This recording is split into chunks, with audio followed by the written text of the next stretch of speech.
এজন্য আল্লাহ ডেকে বললেন, গোলাম আমি জীবন বানালাম, মরণ বানালাম, জীবন মরণের মাঝখানে বানালাম রুহু। এই রুহু থাকলে তুমি জিন্দা, রুহুটা না থাকলে তুমি হয়ে যাও মুর্দা। এই যে মিজানুর রহমান আজারি কথা বলতেছে, হাসে, হাত নাড়ে, কথা বলে, কারণ রুহু আছে। এই রুহুটা বের হয়ে গেলে লাশ হয়ে পড়ে যেতে হবে। চিল্লায় বলেন ঠিক কিনা? মক্কার কাফিররা বলল, আব্দুল্লাহর বেটা মুহাম্মদ, রুহু কাকে বলে আমাদের বলো। রুহু দেখতে কেমন, কেমন করে দেহের মধ্যে রুহু ঢুকে, কেমন করে রুহুটা দেহ থেকে উড়াল দেয়। এই রুহুর ব্যাপারে তথ্য দিতে পারলে কালিমা পড়ে সবাই মুসলমান হয়ে যাব। আপনারা রুহু দেখছেন কেউ? আপনার দাদা যে মারা গেল, বাবা যে মারা গেল, রুহুটা যে উড়াল দিল, দেখছেন? কালার কেমন, সাইজ কতটুকু, ওজন কতটুকু, দেখতে কেমন? আমরা কেউ রুহু দেখেছি? চিল্লায় বলেন দেখেছি। বিশ্বনবীরে বলা হলো, আব্দুল্লাহর বেটা মুহাম্মদ, রুহু কারে বলে যদি বলতে পারো কালিমা পড়বো। বিশ্বনবী বলতে পারে না, কারণ বিশ্বনবী মন গড়া কোনো কথা বলেন না। আকাশ থেকে গ্রিন সিগন্যাল আসলে তবেই বলেন, ঠিক কিনা? বিশ্বনবী আল্লাহ তাআলার পক্ষ থেকে গ্রিন সিগন্যাল পাওয়ার জন্য উপরে তাকিয়ে রইলেন, আয়াত নাজিল হয়ে গেল। ইয়াসআলুনাকা আনির রূহি কুলির রূহু মিন আমরি রাব্বি ওয়া মা উতীতুম মিনাল ইলমি ইল্লা কালিলা। ও নবী, লোকেরা আপনারা জিজ্ঞেস করে রূহু কাকে বলে। মা হুয়ার রূহ, হোয়াট ইজ দ্য স্পিরিট? আপনি বলে দেন রূহু হলো আল্লাহর পক্ষ থেকে স্পেশাল অর্ডার। আল্লাহর অর্ডারে এই রূহুটা দেহের মধ্যে ঢোকে, আবার আল্লাহর অর্ডারে রূহু বের হয়ে যায়। আল্লাহু আকবার। এই রূহুটা মানুষের দেহে ঢুকে কার অর্ডারে, আবার বের হয়ে যাবে কার অর্ডারে?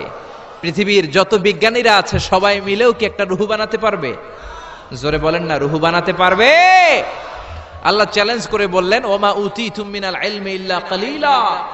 তোমাদেরকে একেবারে যত সামান্য কিঞ্চিত জ্ঞান দিয়ে আমি তৈরি করেছি, তোমাদের এই লিমিটেড জ্ঞান দিয়ে রূহু বানানো যাবে? ইউনাইটেড স্টেটস অফ আমেরিকা একজন মেডিকেল সায়েন্টিস্ট এই চ্যালেঞ্জ গ্রহণ করলো। সে চ্যালেঞ্জ গ্রহণ করে বলল, আমি রুহু বের করে ছাড়বো। কি বের করব? রুহু।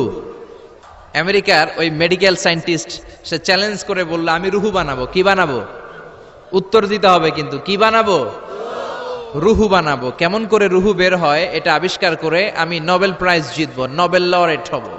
7 বছর সে গবেষণা করলো মুমূর্ষু রোগীদের নিয়ে। মুমূর্ষু রোগী নিয়ে বসে থাকে, কখন রুহুটা বের হবে, রুহু ধরার জন্য বসে থাকে। কিন্তু 7 বছরে হাজার হাজার মুমূর্ষু রোগীর দেহ থেকে রুহু উড়াল দিছে, কিন্তু রুহু ধরতে পারে নাই। সুবহানাল্লাহ কইবেন না? আচ্ছা, এইবার তার মাথায় একটা চিন্তা আসলো, না এই পন্থায় হাঁটলে তো হবে না, আমি একটা কাজ করি। বুলেট প্রুফের গ্লাস দিয়ে একটা ছোট্ট গ্লাসের রুম বানাই, ওই গ্লাসের ভেতরে মুমূর্ষু রোগী ঢুকায় দিব। বুলেট প্রুফ চিনেন তো? মানে গুলি মারলেও গুলি ঢুকবে না। আমাদের মাননীয় প্রধানমন্ত্রী, রাষ্ট্রপতি মহোদয়, ওনারা যে গাড়িগুলো চালায় এগুলো কিন্তু বুলেট প্রুফ, জানেন? গুলি মারলে গুলি ঢুকে না। তো উনি বুলেট প্রুফ গ্লাস দিয়ে, টেম্পার্ড গ্লাস দিয়ে ছোট্ট একটা রুম বানালেন, কাচের গ্লাস। উনি মনে মনে ভাবলেন, মুমূর্ষু রোগী যদি এই কাচের গ্লাসের ভেতরে ঢুকাই, যেহেতু বুলেট প্রুফ, কিছু ঢুকেও না, বাইরে হয় না, রুহু বাইরেবো কেমনে দেখি। তো কাচের গ্লাস বানিয়ে তার টিমের সবাইকে বলল, আইসিইউ থেকে একটা মুমূর্ষু রোগীকে ধরে আনো, আজকে আমি রুহু ধরে ছাড়ুম।